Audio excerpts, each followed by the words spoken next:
Allah has a special plan for Bangladesh. আল্লাহর একটা পরিকল্পনা আছে এবং বাংলাদেশ সেই পরিকল্পনার দিকেই আস্তে আস্তে ধাবিত হবে ইনশাআল্লাহ। পৃথিবীর ইতিহাসে যে কোনো পরিবর্তনের পর এই পরিবর্তনের সাথে যারা জড়িত থাকেন তাদের জন্য আল্লাহ তাআলা রাস্তাকে অনুকূল করে দেন। একটা ব্যতিক্রম হচ্ছে বাংলাদেশ, যে it was not Islamic revolution.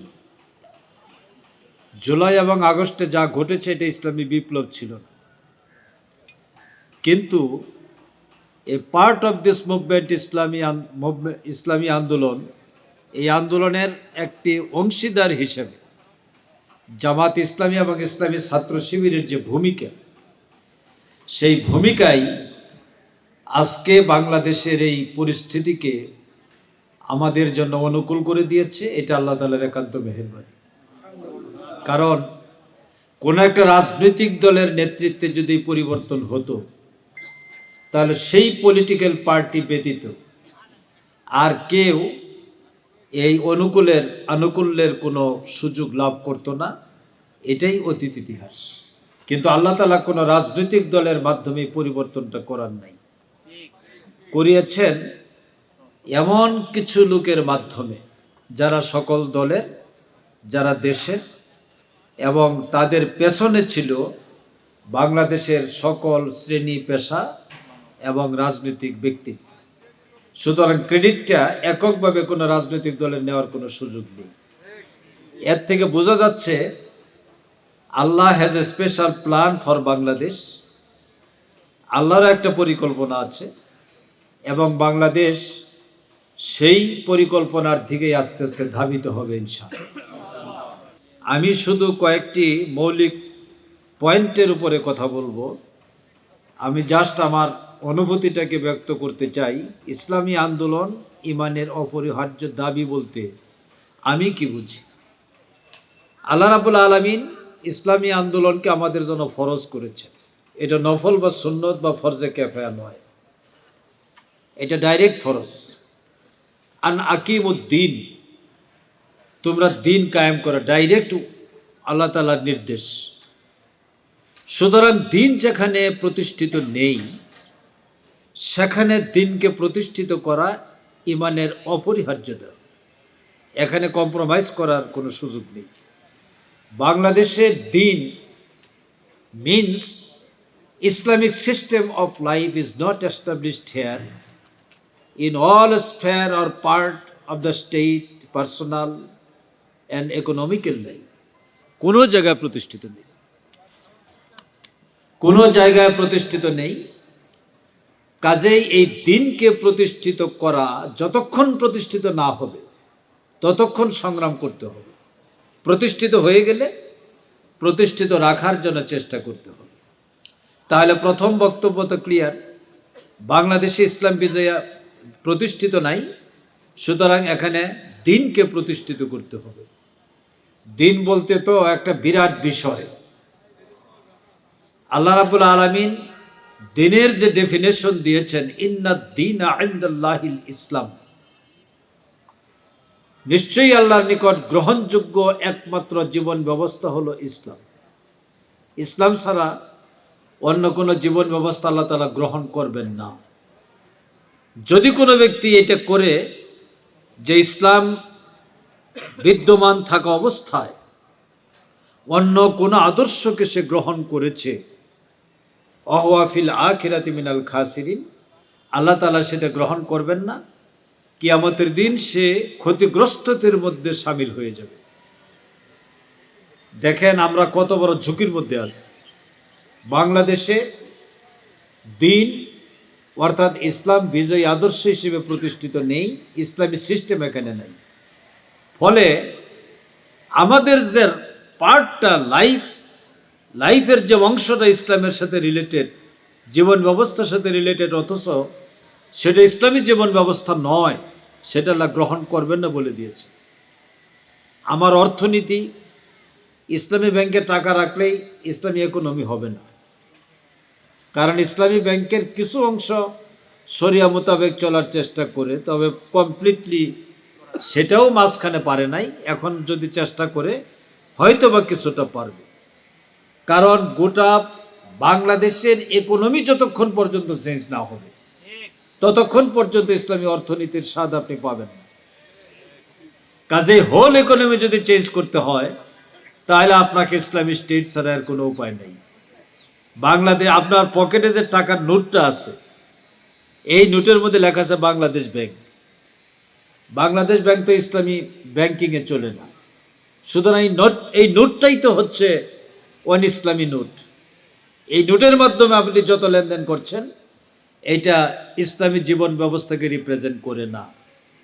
সুতরাং কিয়ামতের দিন আল্লাহ রাব্বুল আলামিন যদি এই অংশটুকু গ্রহণ না করেন, whole economic activities of my life if rejected by Allah, তাহলে অর্থনীতি ছাড়া তো আপনার জীবনের কোনো কাজ চলবে না। তাহলে আপনার জীবন তো বরবাদ হয়ে গেছে, আমার জীবন অলরেডি বরবাদ হয়ে গেছে। সুতরাং এক সেকেন্ড বিলম্ব না করে ইসলামকে পরিপূর্ণরূপে প্রতিষ্ঠিত করার আন্দোলনে ঝাঁপিয়ে পড়ার লক্ষ্যে সর্বশক্তি নিয়োগ করতে হবে। এটা ইমানের অপরিহার্য দাবি, নাম্বার ওয়ান। নাম্বার টু, আল্লাহ তাআলা বলছেন দুনিয়ায় যত নবী রাসূল পাঠিয়েছেন, সমস্ত নবী এবং রাসূলদের পাঠানোর উদ্দেশ্য সম্পর্কে ব্যক্ত করতে গিয়ে আল্লাহ তাআলা কোরআনের 3টি জায়গায় বক্তব্যটা দিয়েছেন। ওয়াল্লাযী আরসালা রাসূলাহু বিল হুদা ওয়া দীনিল হক লিইয়ুযহিরাহু আলাদ-দীন। এরপরের অংশটা 3 জায়গায় 3 রকম আছে। তিনি সেই মহান সত্তা যিনি তার রাসূলদেরকে দুনিয়ায় পাঠিয়েছেন দ্বীনে হক, সত্য জীবন ব্যবস্থা সহকারে সকল মতবাদের উপর এই জীবন ব্যবস্থাটাকে বিজয়ী করে দেওয়ার জন্য। তাহলে এখন প্রশ্ন হচ্ছে যে সকল মতবাদের উপর ইসলামকে বিজয়ী করার জন্য করে দেওয়ার দায়িত্ব দিয়ে যে নবীদেরকে পাঠানো হলো, তাদের চেষ্টা কেমন ছিল, আমাদের চেষ্টা কেমন? তুলনা করলেই বোঝা যাবে নবীরা তো এই দায়িত্ব পালন করেছেন। In absence of prophet Muhammad সাল্লাল্লাহু আলাইহি সাল্লাম, উম্মতে মুহাম্মদ এই দায়িত্ব পালন করবে। উম্মতে মুহাম্মদের মর্যাদা আল্লাহর কাছে কত বেশি যে লা নাবিয়্যা বাদান, আল্লাহ রসুলের পর আর কোনো নবী নেই। তাইলে রেসালাতের দায়িত্বটা অর্পিত হয়ে গেছে উম্মতে মুহাম্মদের উপর, দি ফলোয়ার অফ প্রফেট মুহাম্মদ সাল্লাল্লাহু আলাইহি সাল্লামের উপর। কাজে কত বড় মর্যাদা এবং সম্মানের অধিকারী আমরা। এখন সেই সম্মানের অধিকারী হতে হলে লিইয়ুযহিরাহু আলাদ-দীন, দিনকে বিজয়ী করতে হবে। এখানে আমাদের একটা আফসোস, বাংলাদেশে 92% মুসলিম, সরকারি হিসাব মোতাবেক 92% মুসলিমের মধ্যে 110 ধরতে হবে। 110 যদি ধরেন তাহলে 9% to 10% people. If 10% people with Islamic movement, আল্লাহ রাব্বুল আলামিন যে শর্তের কথা বলেছেন এবং যে আনুপাতিক ব্যাখ্যা কোরআনে দিয়েছেন, তোমরা 10 জন যদি লড়াই করো তাহলে 100 জনের উপর বিজয় লাভ করবে। সেই হিসাবে বাংলাদেশে 10% লোক যদি হয়ে যায় তাহলে 18 কোটি মানুষ হলে 101,80,00,000 লোক যদি ইসলামী আন্দোলনে সম্পৃক্ত হয়ে যায় তাহলে ইসলাম বিজয় হয়ে যাওয়ার কথা। এটা তো কোরআনের ফর্মুলা, আমার না। এটার ব্যাখ্যা অনেক আছে, আমি ব্যাখ্যা যাব না। তাহলে 10% যদি হয় তাহলে 1,80,00,000 হচ্ছে। আমাদের কাগজে কলমে হিসাব 2,40,00,000 থেকে 80,00,000 মতো, প্রায় 3 কোটির মতো লোক জামাত ইসলামের সাথে আছে। তাহলে কি কেন এই দেশে ইসলাম বিজয়ী হচ্ছে না? তার কারণটা কি? এইটা তো একটা মৌলিক প্রশ্ন। এর উত্তর ইসলামী আন্দোলনের কর্মীরা যদি খুঁজে বের করতে পারেন তাহলে দিন বিজয়ী হবে।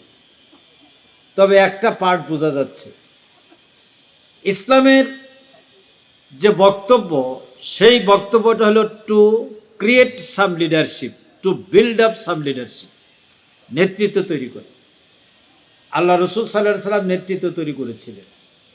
এবং তার তৈরি করা নেতা ছিলেন হজরত আবু বকর, হজরত উমর, হজরত উসমান, হজরত আলী, হজরত আব্দুর রহমান বিন আউফ রাদিয়াল্লাহু তাআলা আনহু সহ এই ধরনের সাহাবায়ে কেরাম। They were all leader. ইসলামী আন্দোলনের মূল দায়িত্ব কিন্তু নেতৃত্ব তৈরি করা। আমরা যদি 10% নেতা তৈরি করতে পারি তাহলেই কিন্তু বিপ্লবটা হবে, বিজয়টা হবে। আপনারা জানেন যে মুতার যুদ্ধে আল্লাহ রসুল সাল্লাল্লাহু আলাইহি সাল্লাম 3 জন সাহাবীর নাম বলেছিলেন। প্রথম যদি জাফর বিন আবু তালেব, প্রথম বলছিলেন জায়েদ কোথায়, দাঁড়িয়ে যাও, তুমি প্রধান সেনাপতি। এরপরে জাফর বিন তালেব, এরপরে আবদুল্লাহ বিন রাওয়াহা, 3 জনই তো শহীদ হয়েছিলেন। এরপরে আল্লাহ রসুল বলেছিলেন যে তোমরা তখন নেতা নির্বাচন করে নিবে, 3 জনও যদি শহীদ হয়ে যায়। ঘটেছিল তাই, 3 জনই শহীদ হলেন। এরপরে জেহাদের ময়দানে রক্তাক্ত ব্যাটেল ফিল্ডের ভিতরে নেতৃত্ব ঠিক করা হয়েছিল। নেতা হয়েছিলেন খালিদ বিন ওয়ালিদ এবং তার নেতৃত্বে সেখানে বিজয় হয়েছে। তাহলে বোঝা গেল যে হযরত খালিদ বিন ওয়ালিদের নাম তো আল্লাহ রসুল বলেন নাই। যে কোনো ব্যক্তিকে সেনাপতি নিযুক্ত করার দায়িত্ব দিয়ে দেওয়া হয়েছিল। যে কোনো একজন ব্যক্তি সেখানে নেতৃত্ব দেওয়ার অধিকারী ছিলেন অবশিষ্ট সকলের মধ্য থেকে। বাংলাদেশের ইসলামী আন্দোলন যখন এই পর্যায়ে যাবে যে আমাদের যদি 1 লক্ষ রুকন হয়ে থাকেন, যে কোনো ব্যক্তিকে দায়িত্ব দিলে এই সংগঠন পরিচালনা করবেন, নেতৃত্ব দিবেন, কোনো সমস্যা হবে না। এই অভাবটা যখন পূরণ হয়ে যাবে তখনই বুঝবেন ইসলামী বিপ্লব পরের দিনই সংগঠিত হবে ইনশাআল্লাহ। আমরা কিন্তু সেই পর্যায়ে যেতে পারি। ফর দ্যাট রিজন ইসলামী আন্দোলনের অপরিহার্য দাবি হচ্ছে দিনকে বিজয়ী করার লক্ষ্যে যে যোগ্যতা অর্জন করা দরকার, সেই যোগ্যতা আপনাকে আমাকে অর্জন করতে হবে। এই এখানে যদি 700 লোক থাকেন, সেই যোগ্যতা অর্জন করার যদি আজকে থেকে সিদ্ধান্ত নিয়ে কাজ করেন, তাহলে দেখা যাবে যে আপনার দ্বারা এই অভাবটা পূরণ হয়ে গেছে, আমাদের সকলের দ্বারা। তাহলে ইসলামী আন্দোলন ইমানের অপরিহার্য দাবি তখনই বাস্তবায়ন হবে।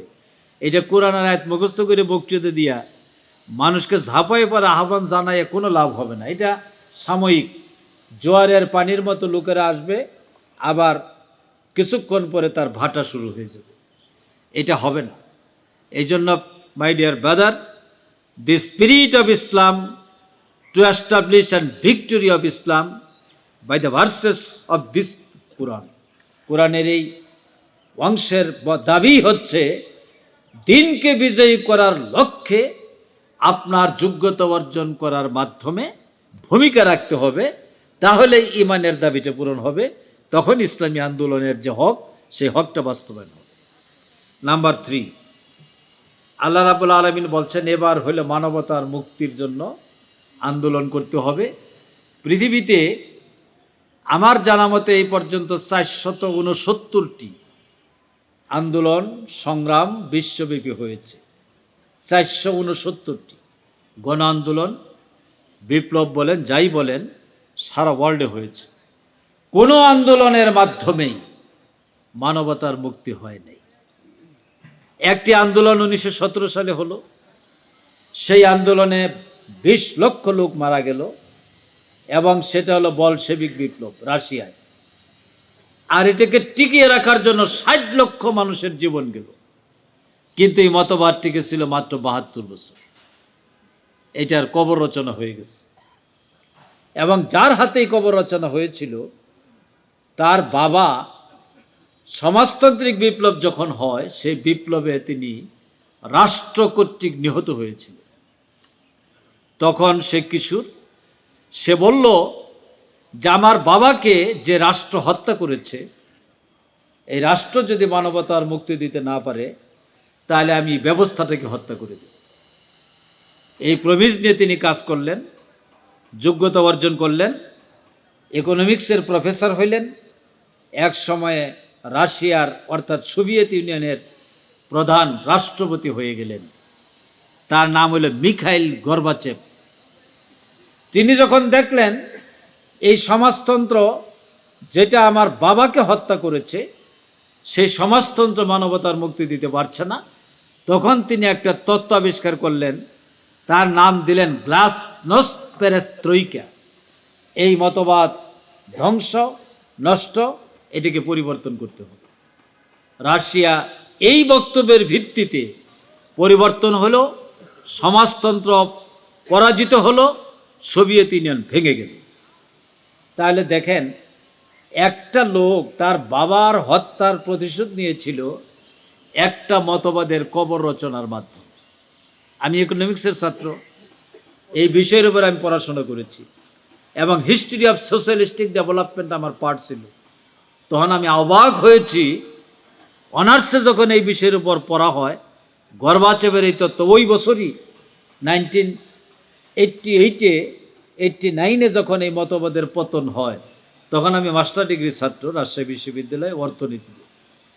আমি তার এই তত্ত্বটা মিলেই দেখলাম এবং তখন এই তথ্যগুলি জেনেছি, তার বাবার হত্যার প্রতিশোধ নিল একজন ব্যক্তি, একজন সন্তান, একটা মতবাদ একটা রাষ্ট্রকে ধ্বংস করে।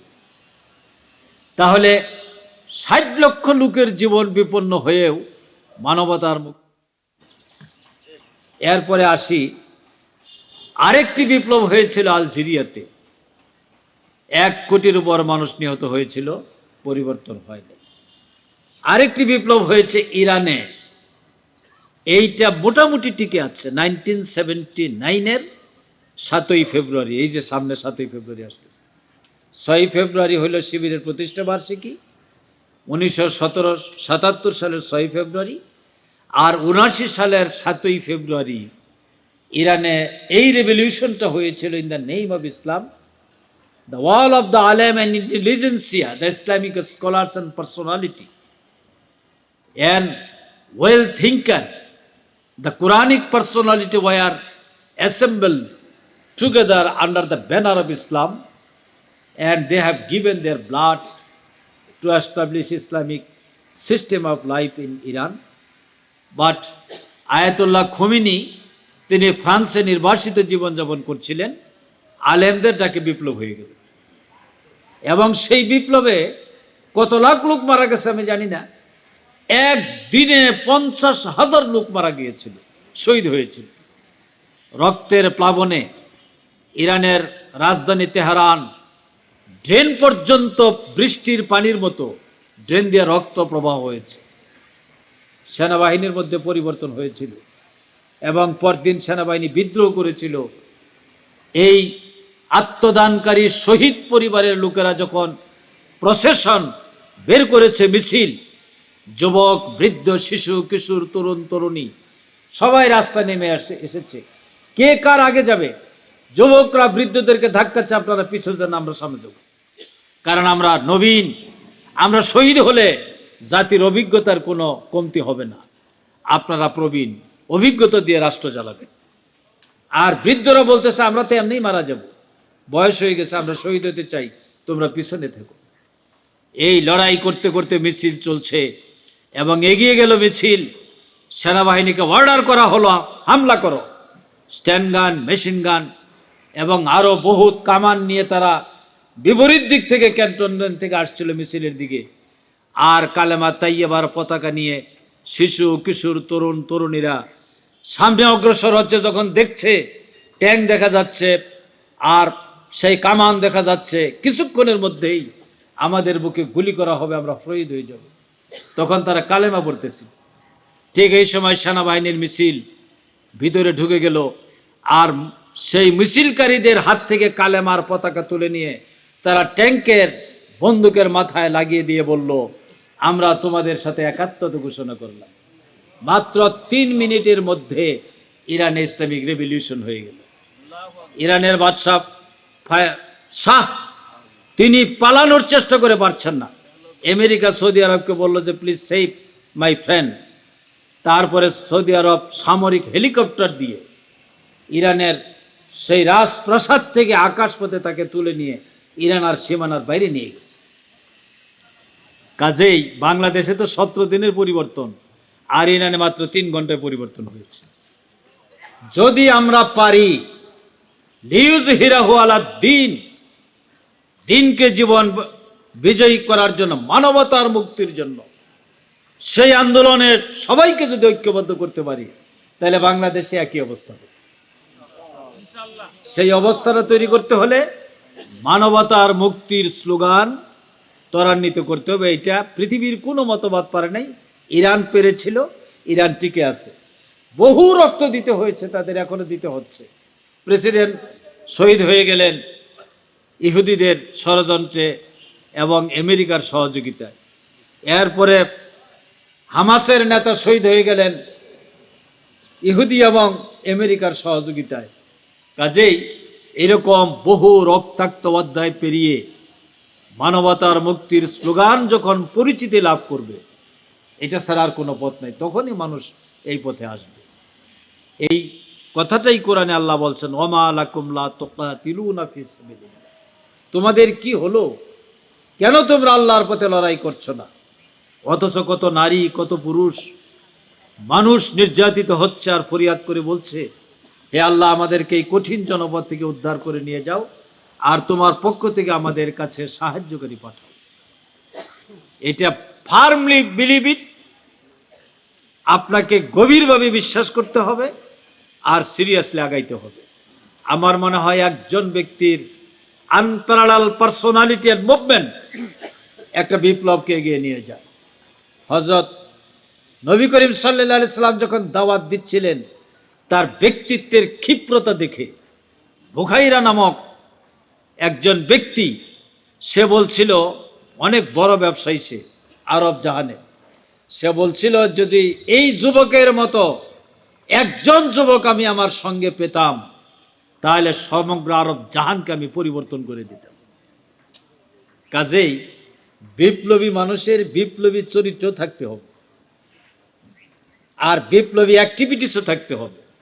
বিপ্লব মানে কি? বিপ্লব মানে অপরকে আকৃষ্ট করা, উত্তেজিত করা এবং ইনফ্লুয়েন্স করা, অপরকে বিমোহিত করা, এর নাম হলো বিপ্লব এবং বিপ্লবী ক্যারেক্টার। তাহলে মানবতার মুক্তির জন্য ইসলামী আন্দোলন অপরিহার্য। বাংলাদেশে তো এখনো মানবতার মুক্তি হয় নাই। যে সুযোগ এসেছে, এটা যদি আবার হাতছাড়া হয়ে যায়, তাহলে কিন্তু ভবিষ্যৎ কোন দিকে যাবে এটা বলা খুব মুশকিল, খুব মুশকিল। কারণ অনেকবার সুযোগ বাংলাদেশকে আল্লাহ তাআলা দিয়েছেন, এবার একটা সুযোগ আসছে। চতুর্দিকে ভারত, আর তার পার্শ্বে হচ্ছে ইহুদি এবং ব্রাহ্মণ্যবাদী শক্তি ঐক্যবদ্ধভাবে বাংলাদেশকে গ্রাস করার যে ষড়যন্ত্র করছে, এই ষড়যন্ত্র ব্যর্থ না করতে পারলে বাংলাদেশ আগামী দিনে একটা অন্ধকারের পথে ধাবিত হবে। হয়তো আমরা এখন ভাবছি যে ফ্যাসিস্ট চলে গেছে, শেখ হাসিনা গেছে, এটা তো সমস্যা না, শেখ মুজিবও তো চলে গেছিল। তো শেখ মুজিব চলে যাওয়ার পর তার কন্যা আসছে, তার কন্যা চলে গেছে, আবার আরেক রূপ ধারণ করে কে আসবে, এটাকে আপনি কল্পনা করতে পারেন? অতএব সেই পথ চিরতরে বন্ধ করতে হলে একটি মাত্র পথ আছে, মানবতার মুক্তির চিরন্তন আদর্শ ইসলামকে রাষ্ট্রীয়ভাবে প্রতিষ্ঠিত করতে হবে। পাগলের মতো কাজ করে, দিন রাত পরিশ্রম করে, মানুষকে ঐক্যবদ্ধ করে ইউনাইটেড রাখতে হবে। দেখবেন যে সব পরিকল্পনা ধ্বংস হয়ে গেছে। এরপরে যে পয়েন্টে বলতে চাই, মুমিনের দায়িত্বই হলো দিনের পথে লড়াই করা, আর মুমিনের বাইরে যারা আছেন তাদের দায়িত্ব হলো ইসলামের বিরুদ্ধে ফাইট করা, যুদ্ধ করা। এর মাঝখানে কিন্তু কিছু নাই। আল্লাযীনা আমানু ইউকাতিলুনা ফি সাবিলিল্লাহ ওয়াল্লাযীনা কাফারু ইউকাতিলুনা ফি সাবিলিত তাগুত। এখানে আল্লাহর ঘোষণা হচ্ছে, যারা ঈমানের পথ অবলম্বন করেছে তারা আল্লাহর পথে লড়াই করে। They are fight in the way of Allah. তারা সবসময় আল্লাহর পথে লড়াই করবে, এখানে নীরব থাকার কোনো সুযোগ নেই। আর যারা কুফরির পন্থা অবলম্বন করেছে, কুফরি মানে কি?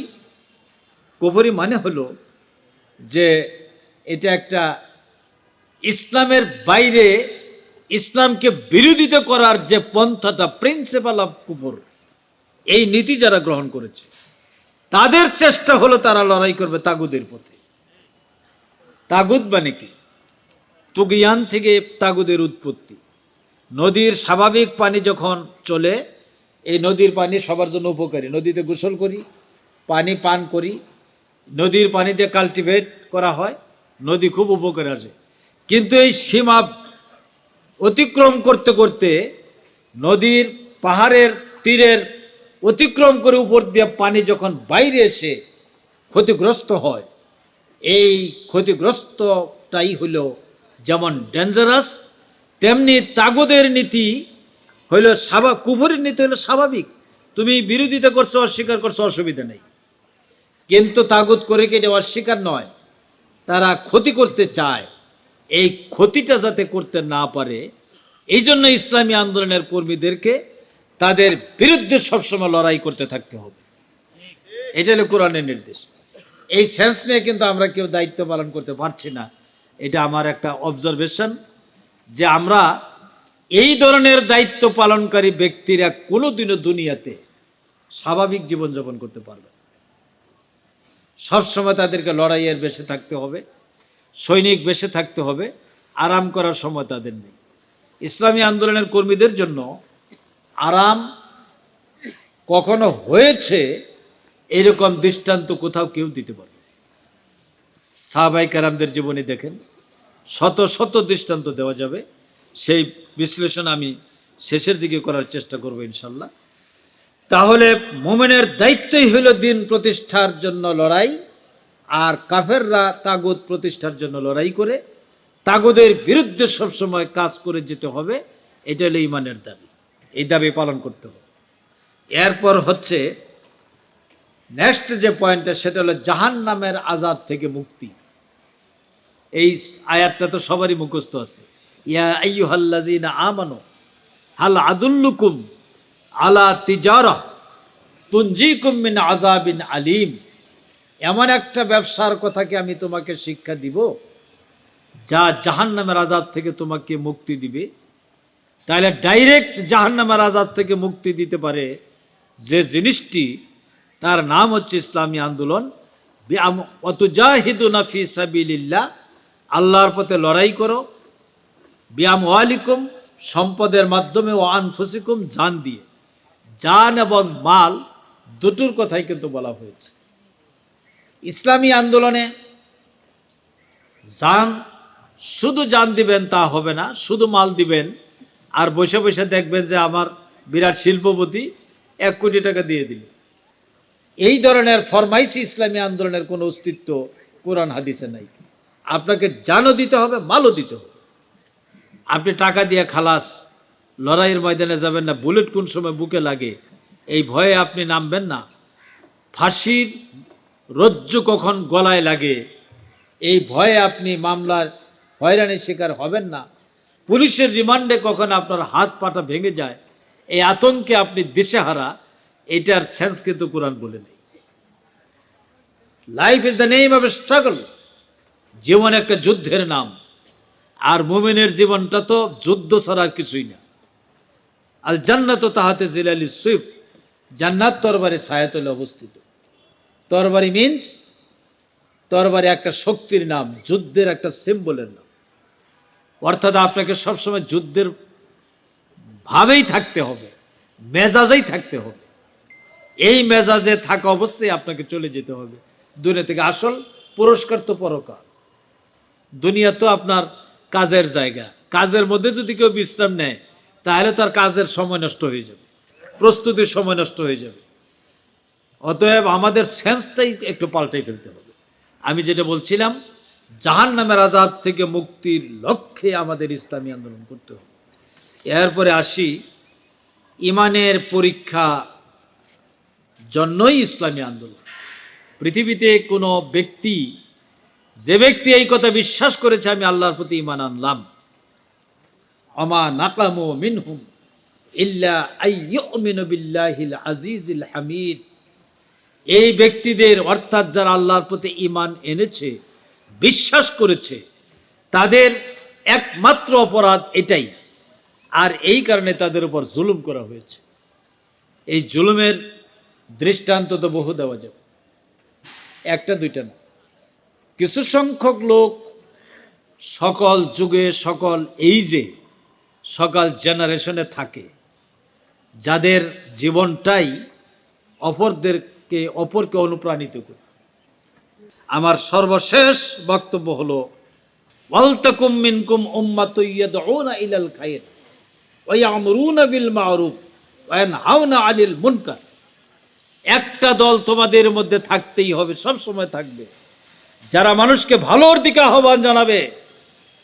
We are the worker of that party or organization who call the people of Bangladesh and the people of the world in the way of Allah.